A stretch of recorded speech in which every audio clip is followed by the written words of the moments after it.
आप मुसलमान खुद ही कहते हो कि अल्लाह एक है। यदि अल्लाह एक है तो उसका धर्म भी एक ही होना चाहिए था। फिर ये 50 धर्म क्यों और किसने चलवा दिए? यह रहस्य भी संत रामपाल जी के मुख कमल से सृष्टि रचना सुनने से ही समझ में आएगा। आप मुसलमान खुद ही कहते हो कि इस्लाम धर्म अल्लाह ने बनाया है, तो भाई तुम्हारा अल्लाह इतना कमज़ोर कैसे हो गया जो 1400 वर्षों से इस्लाम धर्म को दुनिया का नंबर 1 धर्म नहीं बना पाया? आज भी दुनिया में तुम दूसरे नंबर पर ही खड़े हो। यह रहस्य भी संत रामपाल जी के मुख कमल से सृष्टि रचना सुनने से ही समझ में आएगा। आप मुसलमान खुद ही कहते हो कि अल्लाह एक है और उसी ने यह कायनात बनाई है, तो तुम्हारा अल्लाह इतना कमज़ोर कैसे हो गया जिसकी कायनात में आज दुनिया के 70% लोग उसी एक अल्लाह को मानने के बजाय तरह तरह के भगवान बनाकर उन्हें पूज रहे हैं। भाई और बहनों, ये रहस्य भी संत रामपाल जी के मुख कमल से सृष्टि रचना सुनने से ही समझ में आएगा।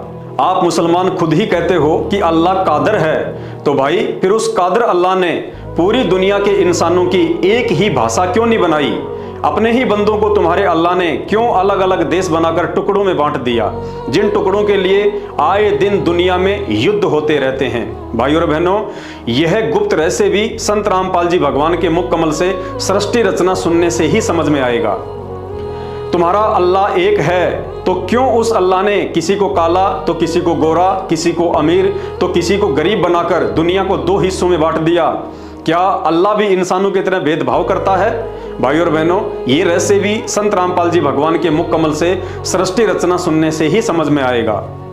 आप मुसलमान खुद ही कहते हो कि अल्लाह का कोई आकार नहीं है, उसे देखा नहीं जाता है और ना ही अल्लाह इंसानी रूप में धरती पर आता है। तो भाई, जो ना आता है, ना जाता है, ना दिखाई देता है, ना उसका कोई रूप है, ना आकार है, ना वो किसी से मिलता है, ना बात करता है, ना तुम्हें ये पता कि वो रहता कहाँ है, करता क्या है, खाता पीता क्या है? अरे भाई विचार करो, फिर तुम इबादत किसकी करते हो? नमाज और रोजा किसके लिए करते हो? जब वो सुनता ही नहीं है तो बंग मारकर अजान किसे सुना रहे हो? तुम्हारी तो थ्योरी और प्रैक्टिकल दोनों ही गड़बड़ हैं। भाई और बहनों, ये गुप्त रहस्य भी संत रामपाल जी भगवान के मुख कमल से सृष्टि रचना सुनने से ही समझ में आएगा। भाई और बहनों, यही कारण है कि अल्लाह की पहचान और उसकी सच्ची इबादत से दूर होने के कारण इस्लाम को चलाने वाले जिस हजरत मोहम्मद ने कभी जीवन में मांस को हाथ तक नहीं लगाया, आज वही इस्लाम जीव हत्या करने और मांस खाने में दुनिया में 1 नंबर पर पहुंच गया है। सब के सब नशा, मांसाहार, चोरी, जारी, ठगी, रिश्वत, मिलावट, झूठ, पाखंड, लड़ाई झगड़े और व्यभिचार जैसे कुकर्मों में लिप्त हैं और फिर भी सर्वश्रेष्ठ होने का सूखा ढोल पीटते रहते हैं। जब जब देश दुनिया पर मुसीबत आती है तो इंसानों की मदद के लिए ना तो मुसलमानों का अल्लाह सामने आता है, ना हिंदुओं का राम और ना ही ईसाइयों का जीसस।